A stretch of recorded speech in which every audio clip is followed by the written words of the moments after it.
আপনাদেরও হয়তো কেউ হতে পারে যে রিফিউজি পরিবারের বাঙাল হতে পারে, ওপার থেকে হয়তো এসেছেন। বুদ্ধদেব বাবুর পূর্বপুরুষ একসময় ওখানে ছিলেন, জ্যোতিবাবুর পূর্বপুরুষ একসময় নিশিকান্ত মুখী, জ্যোতিবাবুর বাবা, তিনি ওই পার বাংলাদেশে থাকতেন। তো বাড়ানো হচ্ছে, ঘোষণা হয়েছে বাজেটে।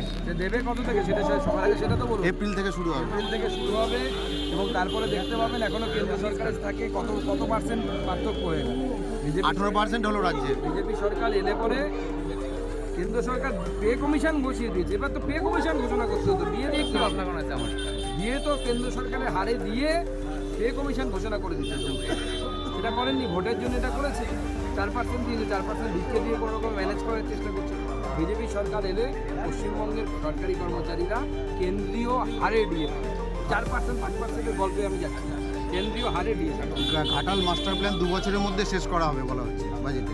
গল্প দিচ্ছে, মিথ্যে কথা বলছে। মিথ্যে, এর আগে বহু মিথ্যে কথা বলেছে, কিন্তু কিছু না। এটাকে এত বছর ধরে যদি 2 বছরে কমপ্লিট করতে পারতো, 12 বছরে পারতো না। আশা অঙ্গনওয়াড়ি কর্মীদের জন্য 200 কোটি টাকা বরাদ্দ হয়েছে মোবাইল কেনার জন্য। এটা সম্পূর্ণভাবে মুখ্যমন্ত্রী চেপে দেওয়া টাকা। কেন্দ্র সরকার টাকা পাঠিয়েছে, কেন্দ্রের টাকা, মুখ্যমন্ত্রীর কোনো টাকা নেই।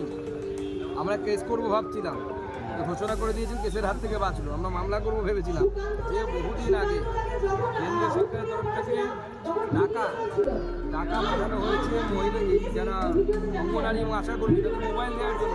ভারতবর্ষের সব রাজ্যেও অঙ্গনারী কর্মীরা মোবাইল ইউজ করে। আপনাদেরকে আমি বলছি, মুখ্যমন্ত্রীকে আপনারা জিজ্ঞেস করুন, অন্য সব রাজ্যে করে। উনি তো নেগিয়ে বাংলাদেশ, পিছিয়ে বাংলা হলো, বাংলা কোথায় হলো? আপনার বাড়ির ছেলেটার কর্মসংস্থান কীভাবে হবে? আমার মেয়ে বড় হচ্ছে, আগামী দিনে সে সরকারি চাকরি যদি না পায়, সে যে প্রাইভেট সেক্টরে কাজ করবে, কোথা থেকে চাকরি পাবে? বিজেপি বিধায়করা এটা নিয়ে সরব হয়েছে, চাকরি চাই। চাকরি দরকার, তো শিল্প দরকার, শিল্প নেই। ধন্যবাদ, ঠিক আছে।